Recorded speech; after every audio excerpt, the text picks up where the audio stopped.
ये चुनाव अगली फसल और अगली नस्ल बचाने का चुनाव। मोदी और योगी के खासम खास बीजेपी के एमपी कैंडिडेट उन्होंने कहा हम संविधान बदल देंगे, और करोड़ों स्वतंत्रता सेनानियों ने जो संविधान बनाया था ये उसको खत्म करना चाहते। ये न किसान को बख्शेंगे न गरीब को बख्शेंगे। सुशील गुप्ता जिसको बोलते हैं रांगड़ बाणिया, बिल्कुल देसी है अपने। ये चुनाव कांग्रेस जमा आम आदमी पार्टी बनाम भारतीय जनता पार्टी का चुनाव नहीं। ये चुनाव कैंडिडेट्स के बीच का चुनाव भी नहीं। मेरे बुजुर्गों, साथियों, काका, ताऊओं, भाइयों, गवांडियों, ये चुनाव सिर्फ एक लाइन मेरी याद रखिएगा। ये चुनाव अगली फसल और अगली नस्ल बचाने का चुनाव है। मैं फिर दोहराता हूं, ये चुनाव अगली फसल और अगली नस्ल बचाने का चुनाव है। याद करिए, बहुत समय नहीं बीता जब 380 दिन हरियाणा के, पाई के, कैथल के, कुरुक्षेत्र के, पंजाब के, राजस्थान के, हिमाचल के, उत्तराखंड के, पूरे हिंदुस्तान का किसान, खास तौर से हरियाणा और पंजाब का किसान, हम सब दिल्ली के बॉर्डर पर बैठे रहे।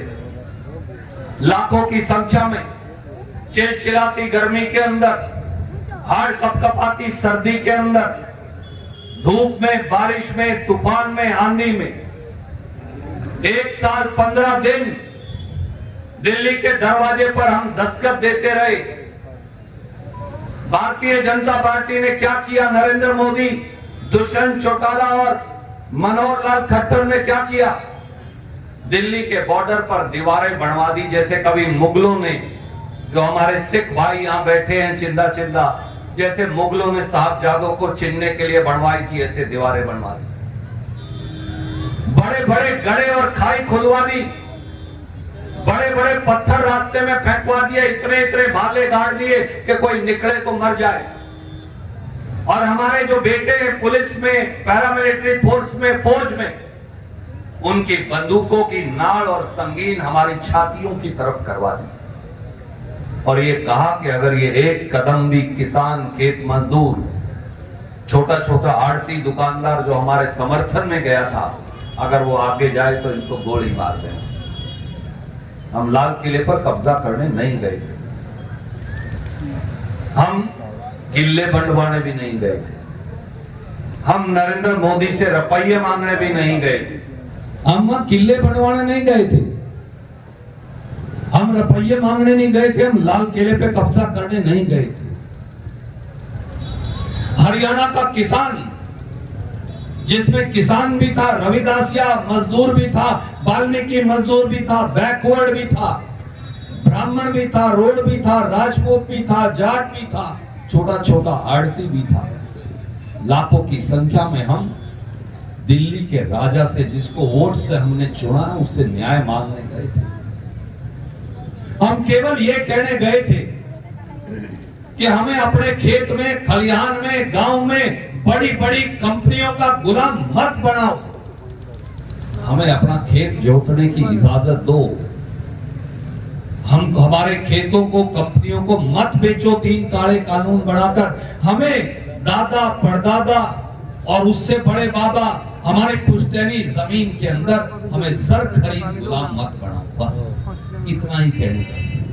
और ये कहने गए थे कि मैं जब जिन्स बेचने जाऊं, कोई रेट सरकार निर्धारित करे, उसकी मर्जी, कम करे ज्यादा करे, वो रेट मुझे मिल जाए, ताकि मैं सीरी को सीर दे दूं, 2 पैसे की अपने बच्चों के लिए फसल वापस लेकर। क्यों? केवल इतना कहने गए। और नरेंद्र मोदी ने क्या किया? 700 किसान शहीद हुए 380 दिन के अंदर। 700 किसान शहीद हुए, मजदूर शहीद हुए। कोई ऐसा गांव नहीं था जहां हर रोज 2 लाश हरियाणा, पंजाब के अंदर ना आती। किसी ना किसी शहीद की, किसी ना किसी हमारी माता का सिंदूर उजड़ता था, किसी ना किसी बच्चे के सर से उसका साया उठता था माँ बाप का, पर दिल्ली के राजा को दया नहीं आई। क्या कहा करते थे हमें भारतीय जनता पार्टी के नेता?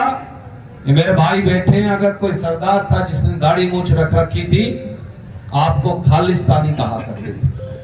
और मेरे जैसा जो किसान है जो बगैर दाढ़ी मूछ वाला है, उसको देशद्रोही कहा करते थे। किसी को, इस जैसे भाई को उग्रवादी कहा करते थे, इनको नक्सलवादी कहा करते थे, किसी को गुंडा कहा करते थे, हमारे बच्चों को बदमाश कहा करते थे। ये मेरी बात गलत हो तो आप बता सकते हैं, 2 वक्त का 1 वक्त हो। और यही नहीं, मनोहर लाल खट्टर ने तो ये भी कहा कि मजदूर जो है और किसान जो है, जो दिल्ली के बॉर्डर पे बैठे है अपना घर छोड़े, वो आलसी है। मनोहर लाल खट्टर जी, अगर हम आलसी है ना, इस देश का पेट नहीं पालेगा कोई दवाना, ये याद रखना। पंडित जी, अगर हम आलसी है ना, हाँ, पेट के लिए खेती करते हैं, सच है ये बात। हाँ। पेट काटने के लिए खेती करते हैं, परिवार पालने के लिए खेती करते हैं, मजदूरी करते हैं, सीरी लगते हैं, पर इस देश आधा काम इस देश का पेट पालने के लिए भी करते हैं, और कोई नहीं करता हिंदुस्तान में जो हम आप करते। मेरे बुजुर्गों, मेरे साथियों, वो लोग जो हमें गुंडा बताया करते थे, वो लोग जो हमें नक्सलवादी कहा करते थे, वो लोग जो हमें उग्रवादी कहा करते थे, वो लोग जो हमें खालिस्तानी कहा करते थे, वो लोग जो हमें मवाली और बदमाश कहा करते थे, आज वो क्या कहते हैं? आज वो हमारी वोट मांगने आए। बड़े गांव पाई ने भी उस शहादत के अंदर हिस्सा लिया था, मुझे मालूम। भाई साहब याद दिला रहे थे, मुझे पता है 25 साल के उस नौजवान की कहानी। क्या नरेंद्र मोदी उसको वापस लौटा सकता है? जाओ, हम उनका एमपी बना देंगे, हमारे बच्चे को वापस कर देंगे, हम गुप्ता जी का फार्म वापस ले लेंगे, कोई दिक्कत नहीं। सच्चाई ये है मेरे बुजुर्गों, मेरे भाइयों, मेरे बड़े काका ताऊओं, भाइयों, साथियों, ये लड़ाई इसीलिए अगली फसल को बचाने की है। नरेंद्र मोदी और भारतीय जनता पार्टी ने हमारे साथ क्या किया? हमारी जेब से 25,000 रुपया एकड़ निकाल लिया। पहली बार हिंदुस्तान में खेती पे टैक्स लगा दिया। सारे फड़वाऊंगा तो देर लग जाएगी, पर 4 बात उनमें से जरूर कहूंगा। याद करिए, जब कांग्रेस का राज था, 56 रुपया लीटर डीजल का रेट हुआ करता था। आज वो 90 से 1 रुपया कम है, 95 रुपया हुआ करता था। इलेक्शन की वजह से 3-4 रुपए कम किया, पर 90 की औसत मान लो 10 साल की, 34 रुपए बढ़ गए। 90 में से 56 गए, 34 हो गए जनाब।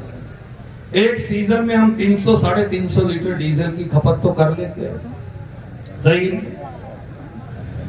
तो 350 को 34 से गुणा करिए नैन साहब, 11,900 रुपए तो ये हो गए। 12,000 मोटा हिसाब कर, 12,000 रुपए तो ये हमारी गोद से निकाल लिया। यूरिया का कट्टा जब से मैं जामिया हूं और मैं देखता हूं यूरिया डलती है खेत के अंदर, 50 किलो का हुआ करता था। ये पहली सरकार है बीजेपी की जिसने 5 किलो हमारी खाद चोरी कर ली, रेट नहीं कम किया, और अब ये कह रहे 5 और चोरी करा।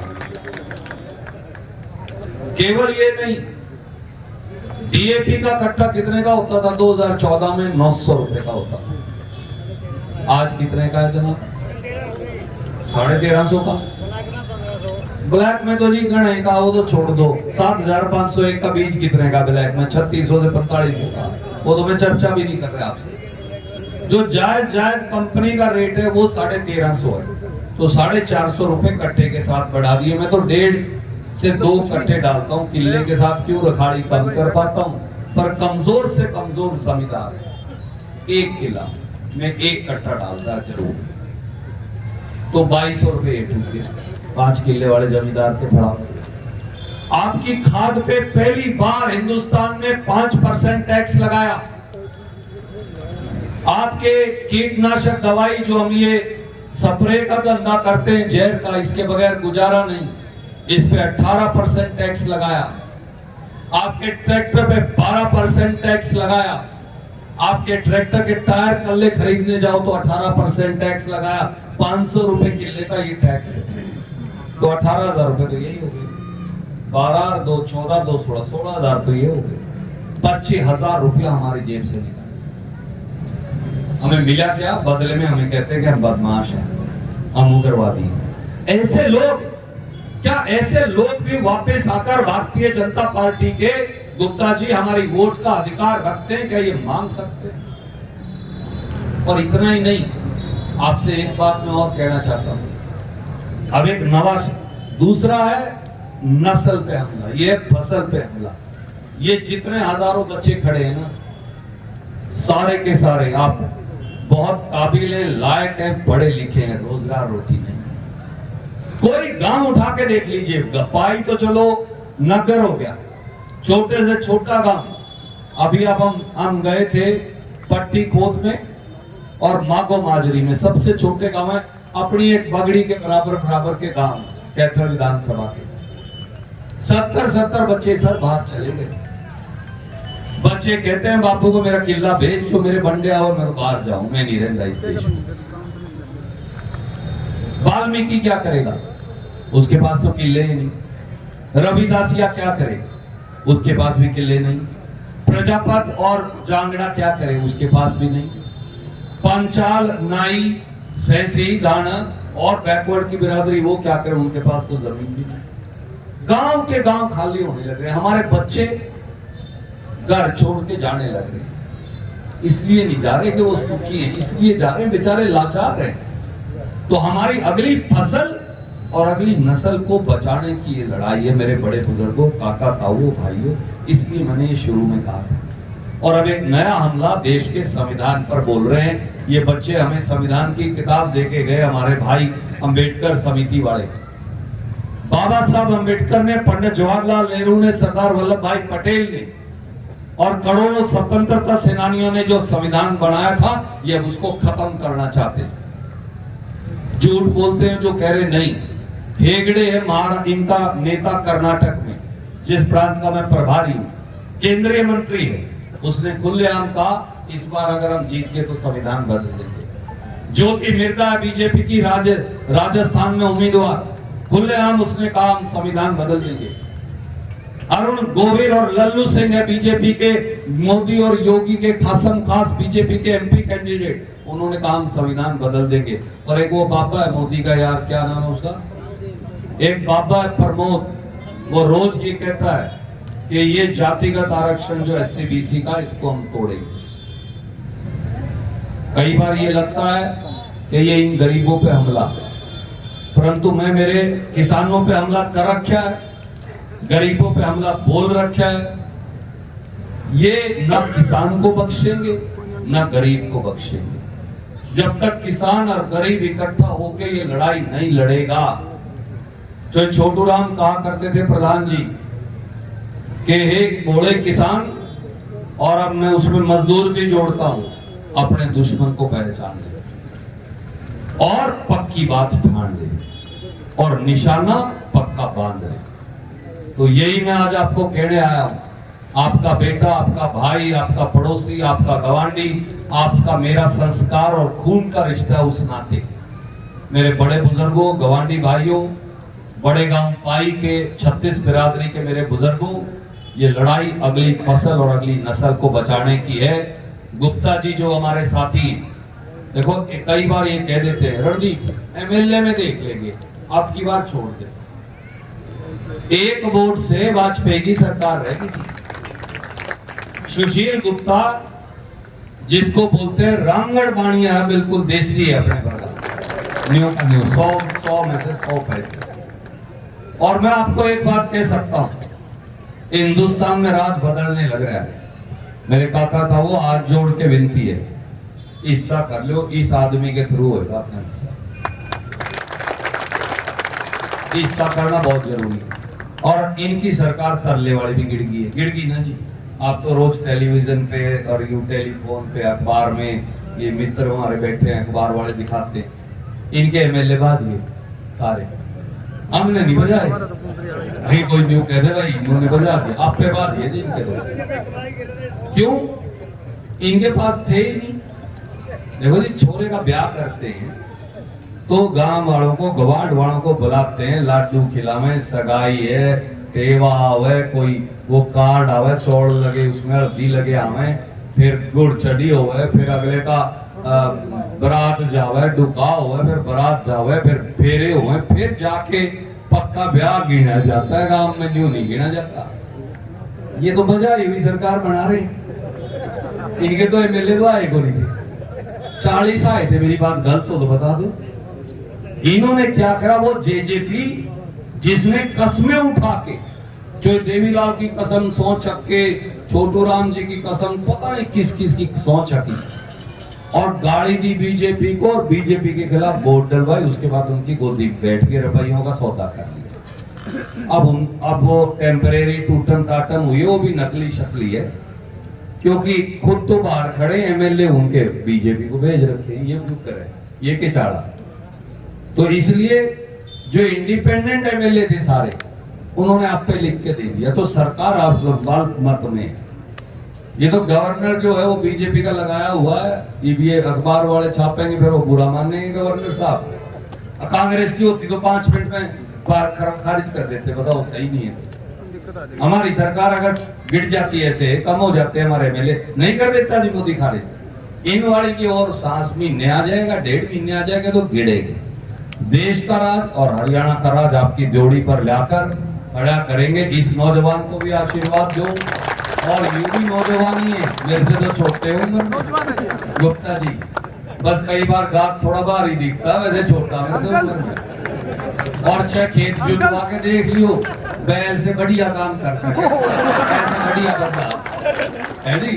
तो एक एक वोट आज गुप्ता जी को देकर हमको हरियाणा और देश के राज में हिस्सेदारी करवाइए। बहुत बहुत शुक्रिया, सबको राम राम। और मैं गुप्ता जी से कहूंगा, जो हमारे उम्मीदवार हैं, कि वो आपको वोटों की अपील और अरदास करेंगे। आदरणीय सुशील गुप्ता।